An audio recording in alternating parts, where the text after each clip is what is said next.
दवाइयों को बच्चों की पहुंच से और अपनी खुशियों को रिश्तेदारों की पहुंच से दूर रखें, नहीं तो नजर लग जाएगी। अस्सलाम वालेकुम, कैसे हैं आप लोग। मैं हूं आपके साथ अदनान और आज आपसे एक ऐसी कहानी शेयर करने जा रहा हूं जिसमें एक रिश्तेदार ने कैसे बदला लिया। एक फैमिली जिसमें इकलौता बेटा है और बेटा भी बड़ा खूबसूरत और बड़े नाज नखरों से पाला हुआ है। बाप की जो है वो 10 एकड़ जमीन है और बेटा अकेला है। तो उसी जमीन के सर पे बेटा यशी करता है, कुछ पढ़ लिख भी गया और पूरे गांव कहता था यार जिस दिन ये शादी करेगा ना कोई हीर जैसी दुल्हन लेके आएगा। और लड़के को भी अपने हुस्न के ऊपर बड़ा नाज था। तो उसके वालिदैन दुल्हन ढूंढना शुरू करते हैं। लड़के की जो माँ है और बाप है ना थोड़े से लालची थे और वो इसी लालच में एक ऐसी लड़की का इंतखाब कर बैठते हैं जो लड़के ने बाद में इनकार कर दिया। अब होता क्या है, ये एक रिश्ता देखने जाते हैं और देखते हैं कि सामने वाली फैमिली जो है ना बड़ी अमीर है, कोठी है, बंगला है, गाड़ियां, और वो कहते हैं कि हम अपनी बेटी को एक कार देंगे, फलां चीज देंगे, फलां चीज देंगे, इस तरह से, ये फ्रिज, ये घर। तो लड़के की माँ कहती है हमें रिश्ता कबूल है।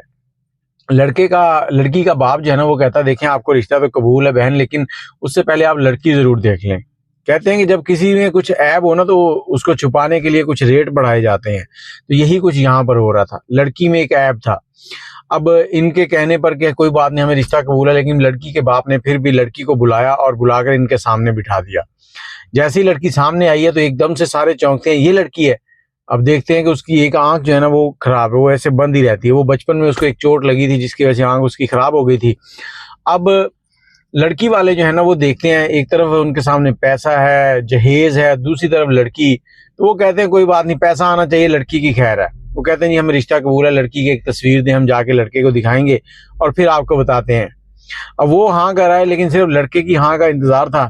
वहां से निकले और निकलने के बाद वो चल पड़े अपने घर की तरफ। घर पहुंचे हैं तो रास्ते में लड़के का एक चचा जो है ना वो मिलता है। कहता भाई खैर है, बड़े परेशान से ढीले ढीले आ रहे हो, रिश्ता देखने गए थे, क्या मसला है।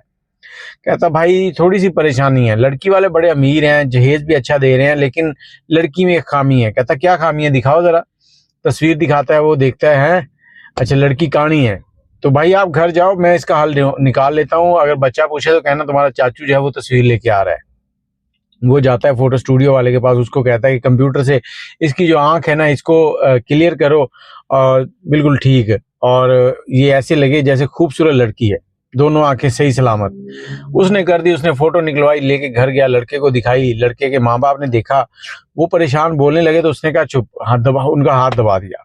अब लड़का भी खुश, लड़का उठ के चला गया। जब लड़के के बाप और माँ ने कहा कि ये क्या किया आपने, जब शादी करेंगे फिर क्या मसला होगा।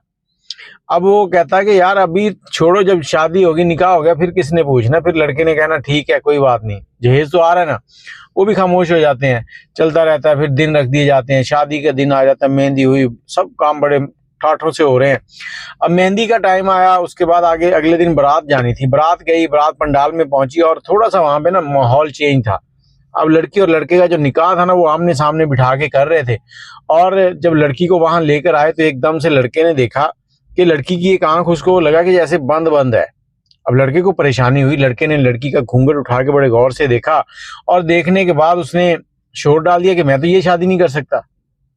अब लड़की वाले परेशान है, लड़की शोर डाल रहा है। लड़की का बाप आया, लड़के को पकड़ा, एक साइड में ले गया और उसने कहा बेटा देखो हमारी इज्जत का मसला है, ये क्या कर रहे हो, जो बात है मुझे बताओ, मैं देखता हूँ क्या मसला है, जहेज कम है, क्या मसला है, मैं और जहेज दे दूंगा। नहीं, लड़का कहता तुम लोग कहानी लड़की दे रहे हो हमें, मैं तो शादी नहीं करूंगा। अब वहां से जवाब देता है, लड़के के माँ बाप भी उसकी मिन्नतें कर रहे हैं, बेटा शादी कर लो, अच्छा नहीं है, लेकिन लड़का वहां से जवाब देता है, बारात को लेता है, वापस आ जाता है। घर पहुंच गए बेटे, लड़की के लिए जो सदमा था ही था, लेकिन लड़के के बाप ने भी बड़ा सदमा लिया, क्योंकि रास्ते में लड़के का जो चचा था उसके बाप को कहता है कि भाई मेरे 5 बेटे हैं, पांचों के पांचों जैसे मैं कहता हूँ वैसे ही करते हैं, मेरा कभी कहा हुआ टालते नहीं है।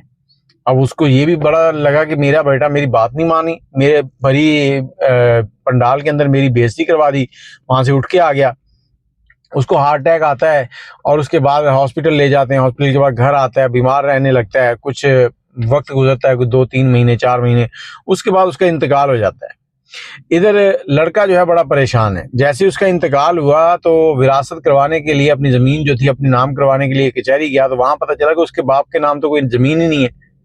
अब वो जमीन जो थी वो जब चेक किया तो पता चला उसके चचा के नाम हो गई है। अब चचा के पास आता है, चचा से आके पूछता है कि ये ज़मीन आपके नाम कैसे होगी, ये तो मेरे नाम होनी थी। चचा कहता है तुम्हारे बाप ने मुझसे कर्ज लिया था, उस कर्ज के बदले उसने मेरे नाम करवाई थी।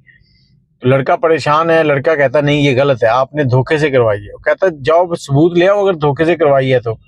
इधर लड़की जो है, लड़की के घर वाले उसके लिए रिश्ता ढूंढते, लेकिन उसके ऊपर एक ऐसी ठप्पा लग चुका था कि उसकी बारात आई हुई वापस गई है। अब कोई उससे शादी करने को तैयार नहीं था। काफी रिश्ते आए, आखिरकार लड़की ने तंग आकर कहा कि देखें मैं ये शादी करना ही नहीं चाहती, मैं जानूं मेरी जिंदगी जाने, आपने दोबारा शादी का नहीं कहना। वो पढ़ने लग जाती है, तालीम अच्छी हासिल की हुई थी, लेकिन उसने आगे LLB करना शुरू कर दिया। LLB किया, उसके बाद उसकी ट्रेनिंग की और जाकर वकील बन गई। इधर लड़का जो है वो इधर उधर धक्के खा रहा है, कभी कहीं से वकील, कभी कहीं पैसा खर्च रहा है, लेकिन जो भी वकील आता है वो कहता है जो भी कर लो आखिरकार तुम केस हार जाओगे। एक दिन ये बैठा हुआ परेशान, तो इसे एक बंदा कहता है कि फलां फलां वकील है, बड़ी पहुंची हुई है यार, जिसका भी केस पकड़ती है ना, केस समझो वो जीत गई। अगर तेरा केस उसने पकड़ लिया ना तो समझो तू जीत गया, चाहे कुछ भी हो जाए वो हारने नहीं देती तुझे।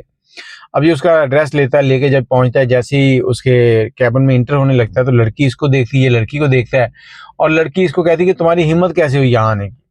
अब कुछ लोग और भी बैठे हैं क्लाइंट, वो सारे परेशान। ये लड़की से कहते हाथ जोड़ता है, कहता है कि मुझे माफ कर दें, गलती मेरी भी नहीं थी, लेकिन इस वक्त मैं ऐसी मुसीबत में फंसा हुआ कि आप मुझे निकाल सकती हैं, मुझे जिसने भी बताया उसने ये बताया है। अच्छा, लड़की सब लोगों को वहां से कहती है कि आप लोग बाद में आइएगा, थोड़ी देर इंतजार करें, हमें बात करनी है। लड़के को बिठाती है और उससे बातचीत करती है।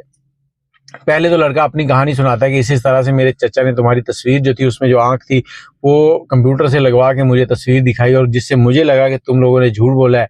मेरे घर वालों ने भी मुझे नहीं बताया, जबकि तुम लोगों ने तो बताया था, और इसी गुस्से में मैंने वहां पर शोर शराबा किया और तुम्हारी जो बारात वहां से खाली वापस लेके आ गया। अब दूसरा मसला ये है कि जब मैं वहां से आया हूँ, मेरे वालिद को हार्ट अटैक हुआ और वो बीमार हो गए, और मेरे चचा ने मतलब जबरदस्ती उससे अंगूठे लगवा लिए, जो जमीन है वो अपने नाम करवा ली है। अब वो मुझे जमीन नहीं दे रहा। मेरे साथ तो तुमसे भी ज्यादा जुल्म हो गया, मेरा बाप मर गया, मेरी माँ बीमार पड़ी है, घर में फाके चल रहे हैं, और जो जायदाद थी वो चचा के नाम हो गई है।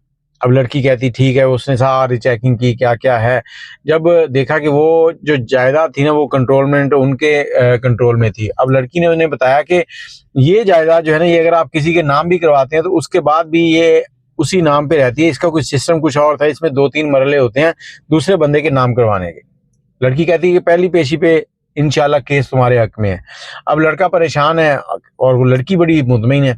घर चला जाता है, पहली पेशी आती है, सारे डॉक्यूमेंट जो लड़के से उसने ले लिए थे, जज को सबूत दिए, दलाइल दिए, और उसके बाद केस जो है वो लड़के के हक में हो गया। जमीन उसके नाम चढ़ गई, जमीन उसके नाम चढ़ गई, और लड़का जो है अपनी माँ को साथ लेता है और लड़की के घर चला जाता है।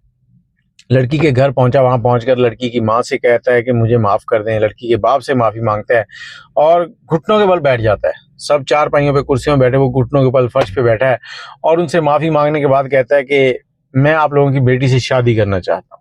क्योंकि उस लड़की की भी शादी नहीं हुई थी, इधर लड़का जो था वो वैसे ही परेशान था, उसकी भी शादी नहीं हो सकी थी, तो वो उससे माफी मांगता है। सारे फिर बैठ के फैसला करते हैं, इन दोनों की शादी कर देते हैं। दोनों की शादी हुई। जब शादी थी, दोनों गांव इकट्ठे हुए और उन्होंने इनकी शादी में एक शिरकत की और सबने मुबारक दी, कहा कि लड़के ने बहुत अच्छा फैसला किया है, माफी भी मांगी है और लड़की के साथ निकाह भी कर रहा है।